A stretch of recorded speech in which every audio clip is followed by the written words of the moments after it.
How many did we have waiting? 12 So it's waiting? 12. Just 12. Okay. It actually changed to 12 11. incredibly important people. Yeah, Sorry to that I'm one person who sorry. left. I'm sorry to the people. I'm sorry. Because we're just getting going. And the reason why, well, you might have to wait to find out. It is the Audible. It is our footballguys.com podcast, week 13 waiver wire special. Cecil Lammey, Sigmund Bloom, and of course, our man, Dr. Jene Bramel, here to talk about who to drop, who to add, what the heck, flat, everything. We got it all, right? Shut them down. Hold on. I'm confusion shows now. A Thanksgiving buffet bonanza. See, it's Yes. like at the end of 5 minutes rule. Remember, a la mode, all of it. Yes. Snickers, a la mode. And of course, listen to the audio version of this show, and you will hear that every Thanksgiving. And we've got a Thanksgiving special. Bloom, I'm snowed in today, so maybe we do it today instead of tomorrow. I don't know. We might do it tomorrow, but either way, we've got our Thanksgiving special coming up as well. Here, let's get to the waiver wire. But before we get to that, we go to Dr. Jene Bramel, of course, as we do each week, to talk about those injured QBs. Dr. Jene, take it away. Okay, Sigmund, fantasy playoffs here next week. So let's talk about these guys. Sam Darnold, Baker Mayfield, Ryan Tannehill, all 25 to 50%ers. Yeah, and again, there was a time that we didn't even do a waiver wire show in week 13, but we aim to please, and we like doing these shows.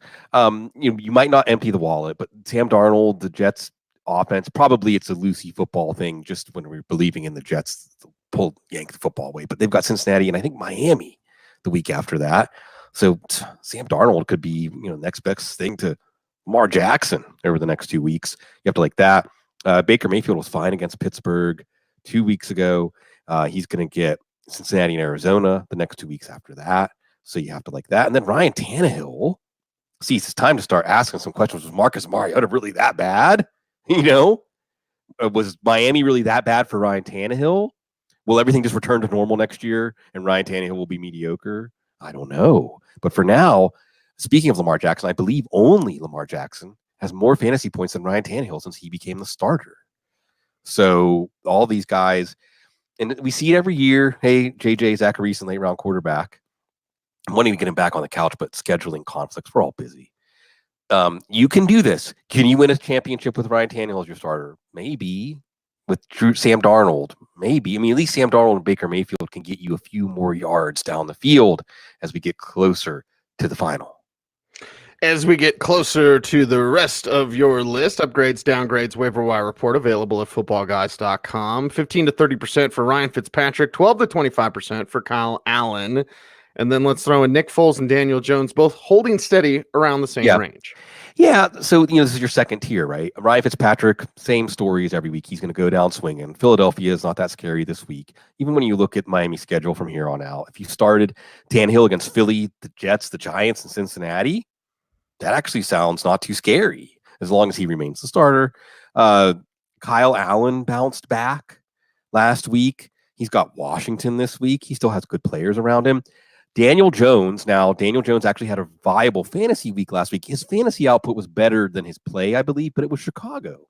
Now, for the Giants, you've got Green Bay, Philly, Miami, and Washington. So Daniel Jones, could he lead you to a title? He's got some good players around him. So there's some players here that have the arrow pointing in the right direction. And really, Cease, I almost would say our next guy up, Nick Foles, is a downgrade. But still, if he can get... So Nick Foles, it's Tampa this week. You got to play him against Tampa, at least as a quarterback 2 superflex, maybe as a streamer if you're desperate. But at the same time, he could be benched at any time. Now we have that specter. And by the way, if Kirk Cousins is out there, Cousins would probably be a 25 to 50%er coming off the bye. And Phillip Rivers more like a 15 to 30%er if you're weighing these guys in your waiver calculus. Waiver calculus next for Andy Dalton. We're back. Right. Driscoll at holding steady. Both of those guys 5 to 10%ers. And hell, let's throw in the 1%ers as well. Mitchell Trubisky, Devlin Hodges, Drew Lock, Gardner Minshew. Now, Bloom, I'm getting jealous here because my man David, beautiful day in New York. David, hello. Joe saying hello from Indianapolis, of course. Joe Everett, our favorite. Thank you very much. But I'm getting jealous because all these guys are like good weather. I'm actually snowed in. We have about 2 feet of snow here in Roxborough. And I'm going to reveal a dirty secret, Bloom, and I don't want to do this. I don't want to do this because everyone thinks your first reaction when I told you this morning I was snowed in, 2 feet of snow, right? Your first reaction, well, Colorado, you choose to live there. We rarely get snow like this, like rarely. And I live on the foothills, in the mountains. Like this is dumping on us right now. So I'm glad everyone's having a beautiful day. And as Sigmund fights his cold, because it is cold. But yeah, usually it snows, Bloom, and it's 70 the next day. It's going to be like 50, but that'll be on Thursday. So gotta wait a little bit. So yeah, don't tell anybody. It usually doesn't snow that bad in Colorado. Don't tell anybody. Can you tell? 200 and how many days of sun every year? 300 days of sunshine. 300. There you go. Mm-hmm. So Andy Dalton. And see, this is kind There's of your sunshine. We're not going to have a Thursday night show this week, so we don't even have to save it for Thursday, right? Should we congratulate Zach Taylor for realizing if you lose your locker room, if you're not actually trying to win, it's not a good way to manage your team? Or should we criticize him for ever taking Andy Dalton off the field for Ryan Finley in the first place? But yeah, it was one of those like, my bad. Andy Dalton's back. I mean, the Jets this week, that's manageable. Cleveland, New England, Miami week 16. Will AJ Green come back there? I didn't even include AJ Green. I don't have the heart to do it, Cease. I don't have the heart to tune into the AJ Green saga because I'm ready to just move on. I'm sure he's ready to move on. But if he comes back, that could make things interesting. And then, of course, our 2 quarterback super flex leagues. And Mitchell Trubisky has a pulse again. He's going to face everything works against the Detroit defense. Even Dwayne Haskins had a few moments against them. So Trubisky is viable again. And then the churn, Devin Hodges, going to start for this week, hopefully longer. Drew Lock sooner or later, probably. Gardner Minshew, again, the specter's been raised. Are you going to bench Nick Foles? So there's 2 quarterback super flex leagues. Every starting quarterback is important. Even Devlin Hodges. Even Duck. Oh, Duck, get out there, make some plays. We'll see what happens. Let's see what happens with, that's a big list of running backs. Yeah. Okay, you made me snort this morning. Dr. Gene's got a cure for that. But first, the injured running backs here on the Waiver Wire Show. Dr. Gene, take it away.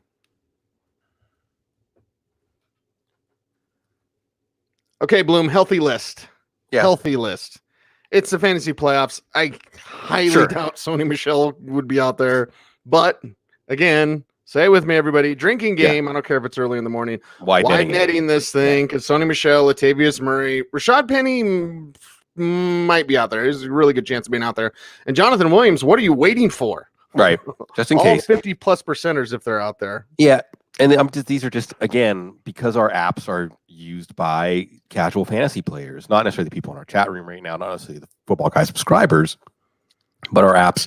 Some of these public leagues, Sony Michel might have been spike dropped, or maybe people thought they were doing a sabotage drop, but maybe not, as the running game's getting going there. Latavius Murray had a quiet couple of weeks, scored a long touchdown last week. Then it became a crazy back and forth game, or he could have easily had, if the Saints, like Thanksgiving night, it's hate week this week in New Orleans, by the way, Cease. Dirty Birds, 28-3, and Anthony Davis. I know you don't care about NBA.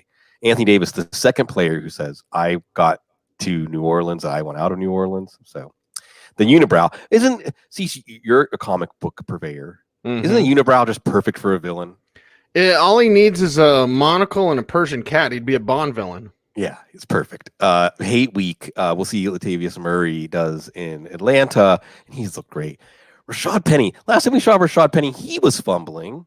And I wasn't even sure he was the true backup. Now he looks better than Chris Carson. Now, do they trust him on passing downs? Are they going to go to some 3-way committee? Are they just going to go back to the we trust Chris Carson and restore his confidence? I don't know. But if you have any bullets left in your waiver wire gun, you fire them for someone like Rashad Penny and see what happens. And then Jonathan Williams, again, if folks were slow in those short bench leagues as public leagues, we know what he can do. I don't think Jordan Wilkins is going to get his job back as the backup, which is now the starter, as long as Marlon Mack is out. Yeah, and the way Jonathan Williams is playing, no need to rush Marlon Mack back from that hand injury. Rojo, he's back. He's not getting vultured by Peyton Barber for 2 weeks. Then he has a week, so 25 to 50%. LaShawn McCoy, not as banged up as you thought, 25 to 50%. Benny Snell. And sometimes when you just run no nonsense, straight ahead, downhill grinder, that's Benny Snell. I don't think either one of us really liked his game At Kentucky, we both kind of wanted Darrell Henderson, but Benny Snell there and producing for this team because he is that downhill grinder. It is a Steelers show. Darrell Williams, best back in KC. He's 25 to 50%er as well. And let's get into 20 to 40% for Nyheim Hines. Yeah. And Bo Scarborough. Way to go, Bo. Ronald Jones, all you really need to know here, even though he's splitting with Peyton Barber, it's Jacksonville this week. The Colts stampeded them. Derrick Henry just juggernauted them. So I think if the Tampa run game is going to have a good week, this is going to be the week, and Ronald Jones is the better part of that. LaShawn McCoy and Darrell Williams. And see, this is a good debate. I mean, if you ask me, like we talked a little bit about quantum physics before the show. Yeah, that's kind of stuff we talk about here. That, like, if you ask me right now, I might say McCoy. Ask me a minute later, I might say Darrell Williams. Ask me a minute later, I might say McCoy, because McCoy didn't have a concussion. So I don't know if we can read much into the workload after Damian Williams went out. McCoy is the older incumbent back. He has seemed to be ahead of Darrell Williams all season, except when Damian Williams was out, Darrell Williams got more of a multifaceted role. They're both worth carrying. Some people have asked me, is it worth carrying both? It's the Chiefs offense. I'm going to say yes. Benny Snell. I'll give you some names, Cease. Ernest Jackson. Remember Ernest Jackson in a Steelers uniform? What did Buddy Ryan say? I'll trade him for a six-pack. Doesn't even need to be a cold six-pack. Frank Pollard. Remember him? We're getting back to that tradition of Steeler running back. Or my dad, my 83-year-old dad, would talk about, I think Bill Dudley was his name. Hey, diddle, diddle, Dudley up the middle. They used to say back in wow. Steelers were the worst team in the NFL for 40 years. Until Mean Joe Green. That's why I told Jerome Jurinovich when I had dinner with him years ago. Yeah. Because we're both Steelers fans. And he's like, who's the most important Steeler? I was like, it's Mean Joe Green. See? Probably. And every time I hear that, by the way, I think of this showed you. We're going to go down memory lane today because I brought up Frank Pollard and Ernest Jackson. You remember CNN Headline Sports? Remember waiting for the 8 after the hour to get the scores? That was the only just before the internet, before anything like that. That was Jerome Jurinovich. Jerome Jurinovich. Eric Goodman, who's here. CNN. And was it Van Earl Wright? Was that his name? Van Earl Wright? I don't remember. But there was, if you're old enough, folks, you remember waiting for CNN Headline Sports because that was the only way you could get updates other than your AM radio and listening to the actual games, which I also did a lot of that. Nyheim Hines, I don't know what radio show is going to tell the Colts to use this guy more. He looks great. He should be getting more work in the passing game. This is a toothless offense. Nyheim Hines has teeth with his speed, his hands out of the backfield, his running out of the shotgun. And Bo Scarborough is going to continue to lead the Lions in carries down the stretch. This week against Chicago, and they might be starting David Blow. They wanted to start Josh Johnson. It's that time of year against Cease when teams want to start Josh Johnson. He's never the XFL says no. They're going to roll him out. He's going to be 50 years old and still doing spot starts in week 15. So you're looking at Bo Scarborough, Minnesota, Tampa Bay, Denver. None of these are easy matchups, although Denver's run defense had a rough week last week. So you still, if you can get somebody who's going to lead their team in carries from here on out, even if it's the Lions, you pick up Bo Scarborough if you were waiting around for that. Okay. All right. It goes around, Bloom. That's for sure. It certainly goes around. And with Nyheim Hines, you wonder, last year when Mac missed 4 games, he averaged 8.5 targets per game. Yeah. And then against the Texans, they didn't target him. So didn't target him much anyway. 12 to 25% are Gus Edwards. And we're also at that point, Bloom. Right. This might be your last ditch chance to get either the handcuff or to jock block someone in your league. Got to be careful or YouTube will demonetize us. Jock block, I said, YouTube jock block. So, this is the time to get those high value handcuffs, those players, because Gus Edwards, Alexander Mattison, Raheem Mostert, listen, the 49ers might just start resting guys. I know Matt Breida will be back eventually, but they just might start resting Tevin Coleman, who's had his share of injuries. They might start resting Matt Breida, who's coming back from an injury. They're going deep in the postseason, or at least they want to. Raheem Mostert might be a running back one on a team that wants to run the ball. So 12 to 25% for Tony Pollard. This is all that group and JJ. So we have high value handcuffs, exciting young players, and JJ. Yeah. So here's where every handcuff, and again, I mentioned this just to remind people, you're always looking at the quality of the handcuff, the clarity of the backup, the quality of the situation, and the precariousness of the starter. But with Armstead, Leonard Fournette's been healthy. May that continue, but we'll see. Gus Edwards, I mean, look at the quality of that situation. He's the clear backup to Mark Ingram. Alexander Madison, we talked about. Raheem Mostert, who, as long as Breida's out, may have some standalone value. He looks so good. But if Coleman goes down, look out. Tony Pollard, if Ezekiel Elliott goes down, look out. And then Jay Ajayi. And the thing about Ajayi is, I believe as of yesterday, Jordan Howard's still not cleared. Jay Ajayi could be getting 15, 20 carries against Miami this week. Against Fresh Miami. legs. Jock block. Yes, you are jock blocking here, even if you don't need a Jay Ajayi, because that is there a joy? Even here's another speech for everybody. And if you're listening to the show, you ride with us, so you're good. Even if your team is 5-7, you're not going to the playoffs. You can make somebody else miss the playoffs. You can make someone else lose their first round bye. You can make somebody else have a tougher first round matchup. Give them something to remember you by for next year. This is your franchise. Have some pride. Pick up Jay Ajayi. Have some pride, and just this is the last little bit of detail. Not that you're going to totally ignore when fantasy playoffs roll around, Bloom, but observe. Yeah. Observe, because when we talked about quantum physics, the one thing we didn't bring up is that experiment they had where they shot particles at the board. Yeah. And when they didn't watch it and they shot it through 2 slots, right? So you had 2 slots, they're shooting particles through these 2 slots. And when they didn't observe the board, where the particles landed were spread all over the place, right? Like crazy pattern. Like what happened? These particles are basically like teleporting and going to whatever spot they want. So when they put a camera on that, when they observed it, they had a perfect line of particles. They take the camera away, and now all of a sudden, wherever. So observe, Bloom. Yeah, I'm feeling weird this morning. Well, it's because we're getting deeper into the season. I think everybody gets a little stir crazy as we get this deep into the season. It's the holidays. There's so much going on. It's a heady time, too. It's a soulful time. And on that note, just to expand on this a little bit, I talked about this on the couch last week with Mike Tagliere, that I still care about my teams and still set my lineups and put in my waiver wire claims as long as I have time, because I feel like that is like lighting my prayer candles for the fantasy world that has been so kind to me and given me so much through all of y'all out there listening and watching us right now. So if I stop caring about my fantasy teams, why should you care what I have to tell you about fantasy football? So I think that's important, being observant. And I think what you're really saying, Cecil, is that I was able to eke out that win because I had Lamar Jackson going up against Cooper Kupp and Gerald Everett, and I was down by like 30 points. And I won because I didn't watch the game. Because if I had watched all those passes down the stretch, it would have gone to Cooper Kupp, and I would have busted a blood vessel. We all been there. So don't watch, because then it gets sprayed everywhere. But if you watch, the worst happens. Watch out. Gio Bernard, Jordan Wilkins, Kadri Olison. Yeah. All varying values, but here's where we're at. Mm-hmm. Yeah, be thorough. You know, I mean, if Joe Mixon goes down, Giovanni Bernard's still a good player, still the leader, and Andy Dalton has helped the situation.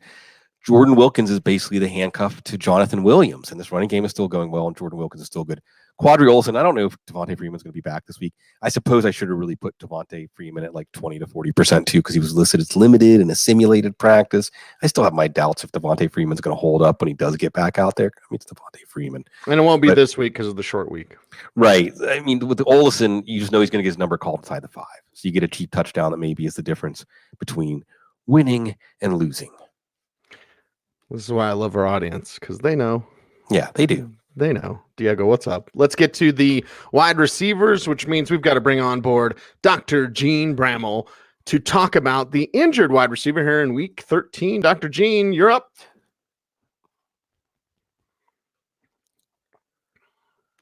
Okay, Bloom, not as thick of a list here at wide receiver, but let's get to it. Robbie Anderson, again, Lucy with the football. Yeah. Terry McLevin, Robert Woods back in action. Cool. All 3 of those guys, 50+%. And I understand, you know, not everyone's going to be like our man, Jeff Brantley, man of the box, where he's like, I'm excited to get any Jets player. I understand if you're a little shaky on Robbie Anderson. Yeah. I mean, we've been seeing it. One of the catches last week was on a reverse flea flicker. So, you know, how reproducible is that? Well, against Cincinnati, against Miami the next week. That's the thing.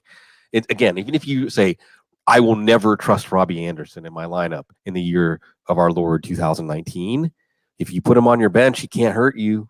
He can't hurt you next week in the playoffs against Miami. All right. He's a good player.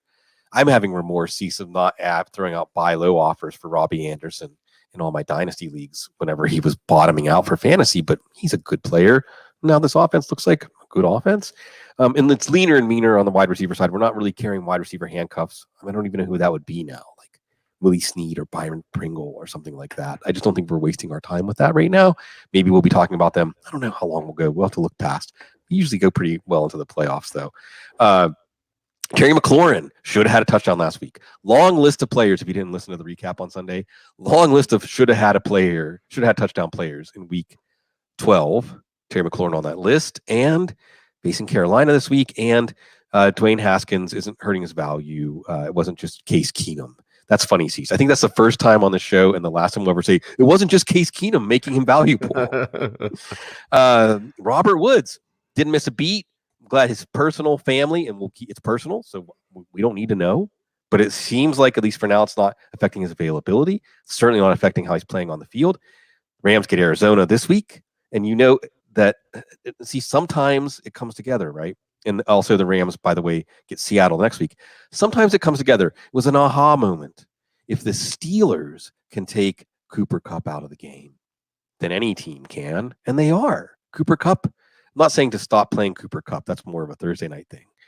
But teams are seeing, if you take Cooper Kupp away, Jared Goff is very uncomfortable. That probably means more Robert Woods going forward. Copycats are offended when they hear that the NFL is a copycat league because they're like, we had it first. Let's talk about the rest of the wide receivers, including, well, there's Cole Beasley, 25 to 50%, AJ Brown, Mike Williams, and let's throw in James Washington. Yeah. Doesn't matter who the quarterback is, Duck or Mason, even Maxon, James Washington would get it done. And I got some questions about Deontay Johnson. I'd probably put Deontay Johnson in the next tier. I didn't include him in the report this week, but James Washington clearly ahead if you're picking up a Steelers receiver. But let's start with Cole Beasley. And see, I was using your trench analysis when I was telling people, hey, if you need to pull a wide receiver 3 or a flex out of where, Cole Beasley could be that guy. And he was, because somebody's going to get open against Denver. Again, this week it's the Chargers.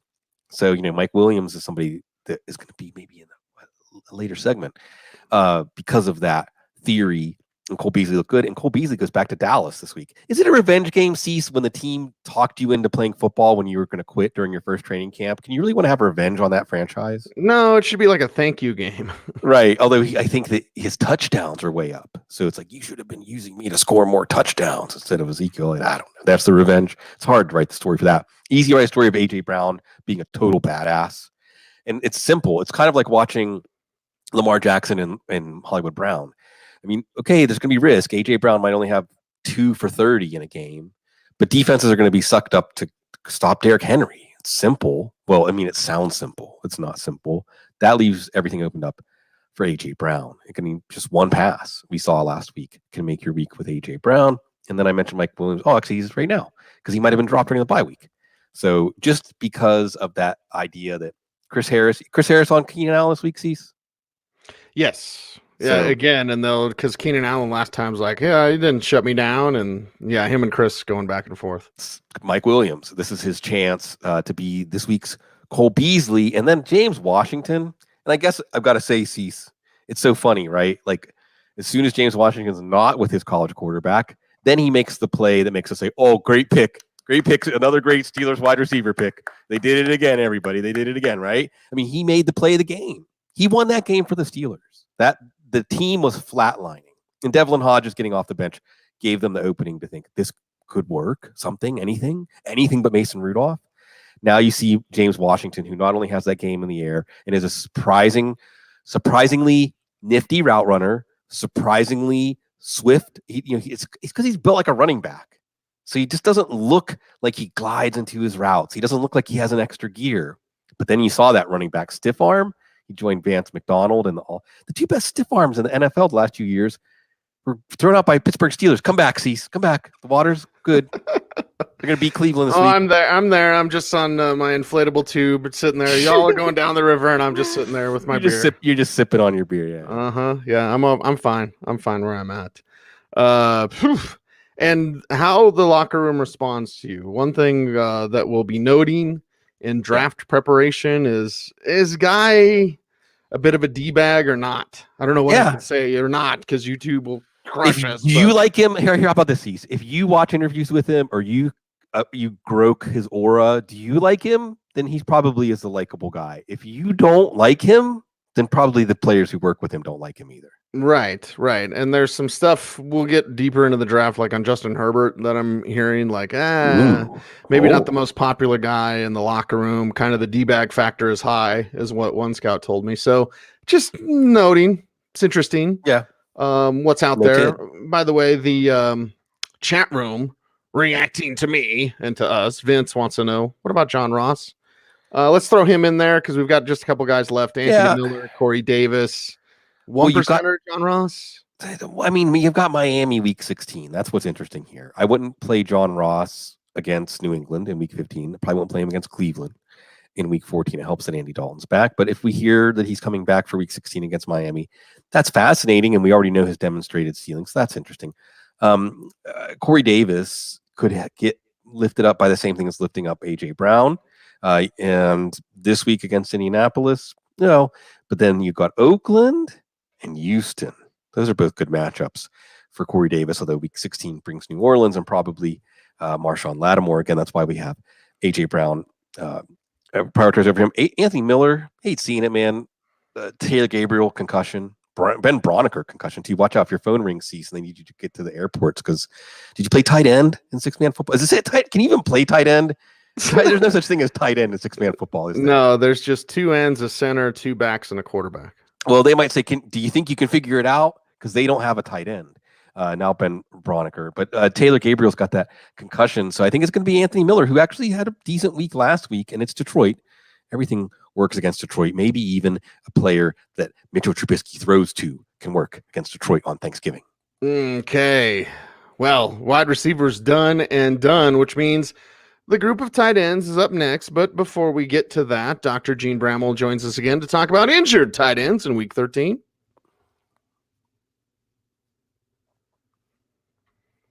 Okay, Bloom, smaller list. You know, we made it. We're back. We're here at the fantasy playoffs, almost 1 week left. But let's throw in everybody. Jack Doyle, Mike Gesicki, David Njoku, I think is a very important, especially with the Browns getting their swagger back. Yeah. It's like in Waterboy, Coach Klein, you got your manhood back. Yeah, like, okay, Browns are getting the swagger back. David Njoku could really, really, really help that. Speaking of manhood, how about Mo Alley Cox as like a half a percenter, Bloom? Sure. Because Jack Doyle's not going to catch everything, is he? Right. Or even Ross Travis. And you know, the issue. I love the deep cuts. Well, and this is, I think Ross Travis and Chris Ballard originally acquainted when Ballard was with Kansas City. Sounds like a country song. Oh, I got that new Ross Travis CD. It's awesome. It is with Chris Ballard on guitar. So you've got basically the situation here is Eric Ebron going on IR. So Jack Doyle would get the overflow of targets. Mo Alley Cox, I think, is still more of a two-way tight end. Ross Travis, if you're looking for a tight, because they just re-signed him, if you're looking for a tight end that you just plug into the routes and the role that Eric Ebron had, Ross Travis might be a better fit than Mo Alley Cox. We'll see. If T.Y. Hilton gets up to speed, maybe you don't need the tight end as much. Mike Gesicki, again, it's Ryan Fitzpatrick. Miami's not good. They're going to be playing from behind. Gesicki got a touchdown there. And, you know, interesting core coming together for that passing game, by the way, because they just re-signed Hearns to an extension. You got Devontae Parker playing best football of his career. You might Gesicki. Some interesting things going on there. And then Njoku. And with Njoku, I mean, the neurotic Steelers fans in me say, play him this week against the Steelers because surely he'll score 3 touchdowns. But next week is against Cincinnati. He might score 3 touchdowns. And it's Arizona, week 15. That's when he really might score 3 touchdowns. So, again, even if you have Travis Kelce, you don't need David Njoku. You got Zach Ertz. You're not benching Zach Ertz for David Njoku. If you're looking at the playoff teams and someone's been churning through, you know, Jacob Hollister, Gerald Everett, don't let them have David Njoku for free. Okay? This is an important time to be strategic, not just looking at your lineup and improving your team, but looking at your foes, looking at your, you know, it's like Bill Belichick, right? Like signing someone from the team you're playing the next week. You know, this is have that kind of thinking because it's time to use whatever you have left in your waiver wire budget. Even if you can't use it to help your team, you can use it to hurt another team. Well, I don't want to turn it into a Titan show, Bloom, but Jacob has a great Yeah. question about Jonu Smith and the lack of use. Like Ryan Tannehill's going nuts, and they're not using Jonu Smith. Well, it's just low volume. I mean, the passing game went nuts for what? Lamar Jackson threw 5 touchdowns against the Rams. Was Mark Andrews a good play? Was Nick Boyle a good play? Was Hayden Hurst a good play? No. That's just what happens when you have this running heavy and low attempt, high efficiency pass offenses. And Delaney Walker's getting, I think, closer, although I thought he'd play outside of the bye. Not getting him the week after the bye. But no, I'm not dabbling in. I mean, yes, I will dabble in a low volume offense if it's Russell Wilson, Jacob Hollister. I'll dabble in a low volume offense if it's Mark Andrews with Lamar Jackson. Ryan Tannehill, I don't think has earned that from us quite yet. But again, that being said, it's Oakland and Houston coming up. So maybe Johnny Smith is a 1% guy, assuming Delaney Walker can't get healthy. But see, we had a Michael Pruitt sighting, not just Anthony Ferkser. So that's the other thing, is they're going to use all of these tight ends in Tennessee. Okay. Bloom, there's a certain point of year. Yeah. Because I never get sick of this next part, but I miss it. I miss it for sure, especially if Public Enemy comes across the whatever I'm listening to. So we've only got a few of these left, right? We used to stop in week 12, and then everybody would be like, don't stop. Can't stop, won't stop. No. So we continue on with the Waiver Wire show, but there's only a few left. So whatever you're doing, maybe you're out there shoveling snow. I'm surprised you weren't surprised this morning, Bloom, because usually at 9 a.m. you get the coffee text. Right. I send Bloom a GIF from PCU where Jeremy Piven's character like grabs a little freshman. He's like, coffee. So I'll send Bloom that, and then we get on at 9:05, and I'm like, oh God, wake up, please. But no, I was out shoveling snow for like an hour. I got to go back and do more. But so whatever you're doing, maybe yell at the neighbors. They got a snowblower. They can't hear anything. Yeah. Yell at your neighbors. Yell at your coworkers. Kick in your boss's door and tell him this while you're listening. And then just be like, point to your earbuds and just be like, dude, I'm listening. Back off. Comes over, talk about the TPS report. Back off. You can show him the hand. I'm getting feisty, Bloom, because it's time for everyone out there to say it with us. Cue the Chuck D! This week's episode, shut him down. Cue the Chuck D! Oh, see, here's the idea, right? Here's the idea. So in our lives, right? So like when you're going grocery shopping, you're like, oh man, that pasta sauce, that was trash. I'm cueing the Chuck D on that. You know? They got some new IPA. New Belgium has some new IPA. You check it out. You're like, whatever. I know that Fat Tire's not an IPA. We used to say flat tire. Fat tire, more like flat tire. I'm cueing the Chuck D on those. I'm giving them to the homeless guy at the corner because I don't even want them anymore. Cue the Chuck D on the things in your life that aren't adding joy to your life. So that being said, who's on that list this week? Well, Matt Ryan. If Matt Ryan can't put up a big game against Tampa, we may be queuing the Chuck D. Brandon Allen. I mean, outside of the 2 quarterback super flex leagues, you might keep him just for depth, but eventually we're going to truly queue the Chuck D on him. Shut him down when Drew Lock starts, hopefully. Oh, cease. Will there be anybody happier to queue the Chuck D on this year than one Mason Rudolph? Everybody, here's the door, the hook. You want to give him the big hook. They used to, on the old vaudeville stage, pull him off the stage. Get him out of there. Brian Hill, he's just getting pulled at the goal line for quadruple. No thanks. David Montgomery, okay, in your short bench leagues, I mean, would you feel good? This is a sabotage drop, too. I mean, would you feel good about putting David Montgomery in your lineup for the rest of the year? I wouldn't. Probably going to drop him. Kalen Balazs. Kalen Balazs. Jalen Samuels. And I think, honestly, after the knee surgery, he just didn't look the same. Zip, zip, zip. Go back and watch him against Cincinnati in the first matchup. He was explosive. He had juice in his cuts. Look at him last year when he got in for James Conner. He's not the same back. Steelers don't care. They love Benny Snell. They had a first-round grade on Mason Rudolph. Hunter Renfrow, when we hear punctured lung, probably queuing the Chuck D. That's sad, too. It's just fun seeing him continue to outproduce expectations in his career. Cameron Brate. Well, we're not going to use a Tampa tight end. Forget it. Vance McDonald. Can't do it against the Bengals with Juju out. Cue the Chuck D. Ben Watson can't catch a ball with 2 rookie receivers out there. And maybe Jacoby Myers and N'Keal Harry should have been 1%ers, by the way. But I think Philip Dorsett and Mohamed Sanu will be back within a week or two. That's why I didn't include them. Jason Witten should have been cued the Chuck D on like 2 years ago and never again. You know, we shouldn't even have to cue the Chuck D on him anymore. It should be Blake Jarwin time. Come on, Dallas. Come on now. Well, opposite of that, and this is a song that gets great reaction out there because we've often thought about using other songs, Bloom. Not for Public Enemy. You never replace Public Enemy. But we've often thought, like, what if we didn't use Wilson Phillips? And there's plenty of other songs we could use for this, but there's just something when you bring it up to people and they're like, I remember, and they watch Bridesmaids or whatever, like, yeah, so you're Wilson, I'm Phillips. I'm Phillips, you're Wilson. I don't know. But it feels good to hold on. And who in week 13 are those hold ons? And people should just know, like, because it happened early on, Cease. I think people are saying, do you have to use that? Well, really? I mean, it's kind of really. And then once you do that, like, people are like, are you ever going to change your avatar on Twitter? Well, no, now. When are you going to get the blue check mark on Twitter? Well, never now, right? You get it. We still have a little bit of rebellious teenager in us, Well, and that's opposite the cheese because Public Enemy is like the bomb, snip, snap, snap. Yeah. As I quote Half Baked all the time. Like, it's like the opposite, right? It's like super cheesy, super like Roy. Cue the Chuck D is like, blah. And then Hold On is more like, it's when you need a hug. It's like when someone hold me, I'm watching the rom-com. I got some tears. I'm fine. Yeah. I'm a sensitive man. That's right. Strong men also cry. It's okay to cry.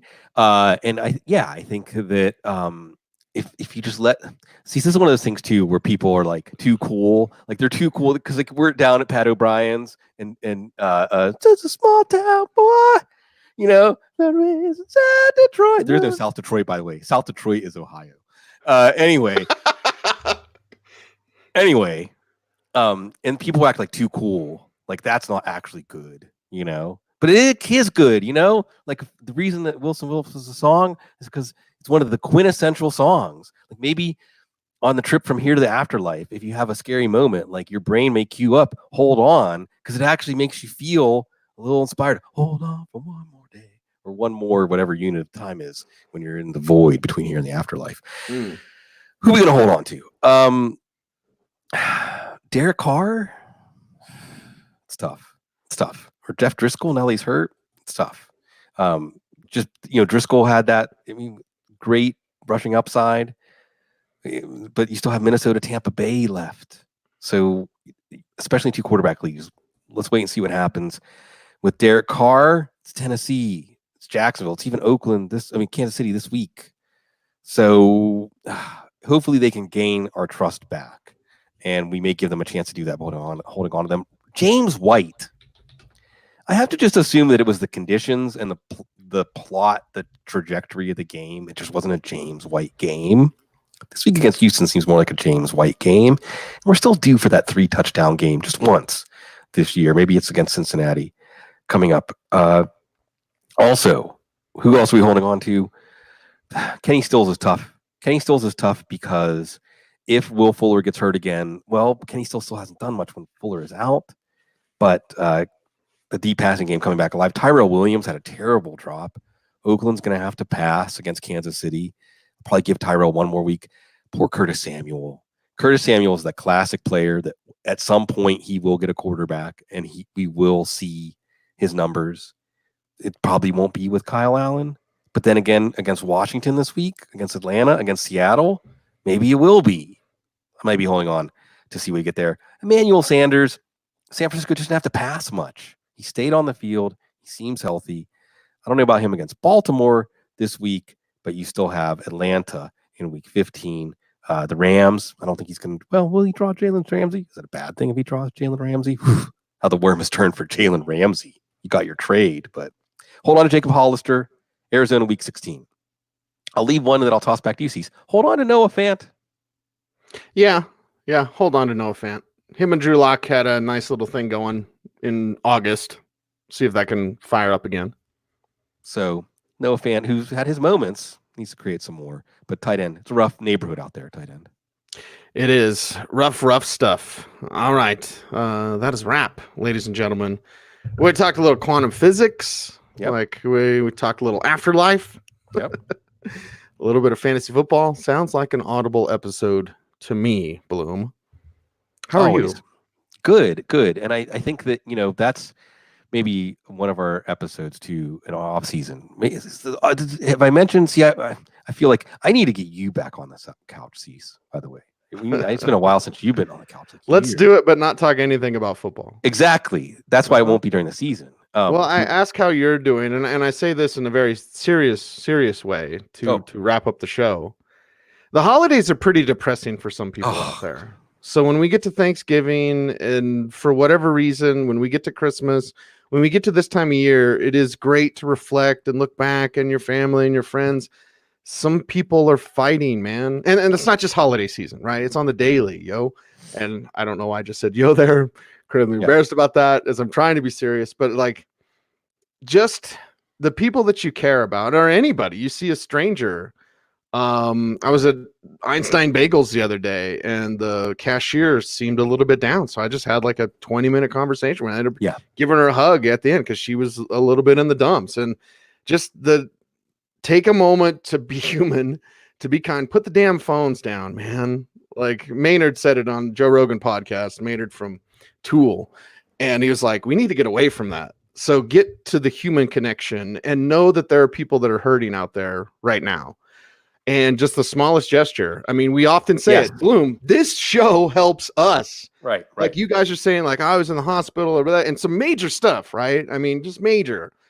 We're concerned because it's a grind through the regular season, but these people are going through major stuff, and we're helping them with this show. You guys are helping us. So make sure to help your fellow man and just reach out and, how you doing? Yeah. When you acknowledge, and I'm glad you made that note, and we'll have our Thanksgiving preview. I'll tell you more about that in the Thanksgiving preview, but absolutely, This is a tough time of year for a lot of people. I myself have some sad memories attached to this time of year. But it's about humanity. It's about acknowledging the humanity. Namaste. The new universe in me acknowledges the universe in you. And when you acknowledge the humanity in somebody, you're bringing the humanity of yourself up. It's one of the reasons I love living in New Orleans. My destiny was always going to draw me here. Any transaction, because the marketplace is cold. It's transactional. It's about money and goods. But that still gives you countless opportunities to bring out the humanity in yourself, bring out the humanity in others. I call it the gleam in people's eye, the glimmer in their eye. And when I traveled to India is where I saw more glimmer in people's eyes. The joy of participation. As I often talk about the film Wings of Desire, where the angels just want to experience a sensation. You already have the greatest gift just to be in a human body and experiencing this plane in this way. So that gratitude actually is a gift to you when you're helping somebody else. They are allowing grace to flow through you, and you are the winner. I say at least once a year, I'll say, when you ask someone for help, you're doing them the favor. And I think what's important is that human connection is our oxygen. We all know it. You feel it. You feel better. So you're doing yourself a favor when you acknowledge the humanity of other people. And I think, Cease, we, through an implied way, so now it's expressed, now it's explicit, but we talk about the players. We've always talked about glory to the players, glory to the game. Yeah. Acknowledging the humanity of the players. I know my man John Shipley, who's covering the Jaguars now, is focusing on the stories. There's so many stories. Ty Dunn, probably the best in our business at doing this. Syracuse grad, I think. That's right. Q's is in the house. Always Q's. So acknowledging humanity, you're the winner when that happens. This is a good time to do that. And it's easy, Cease. It's funny because football and our shared love of football and experiencing the football calendar is what pulls us together. But I think it's a handshake for us to be involved in each other's lives, and it's a joy to be in your life and everybody else that we see. Jacob Jacobo says, "Fire up the peyote." I wish I had some peyote buttons. I didn't get some in New Orleans. Let's go on a walk. By the way, Thanksgiving preview might be later today. I don't know. Yeah. I'm going to talk to you about it off the air. But either way, we'll do a Thanksgiving games preview. If we do the preview today, we might just do the rest of the preview tomorrow. Either way, we'll get you all set up, right? We'll get you set up for the Thanksgiving games, get them set up for the rest of the week. No Thursday night show, no IDP roundtable, but on the couch. Yes, Pete Davidson this afternoon. Okay. Roto Bond. Yeah. Okay. Rock on. So there we go. Siggy Guru. I like that from our man Saline. There we have it. That's a wrap, everyone, for the great Dr. Jene Bramel and the fantastic Sigmund Bloom. I'm Cecil Lammey saying thanks for watching and listening. Stay tuned and stay frosty. He who leads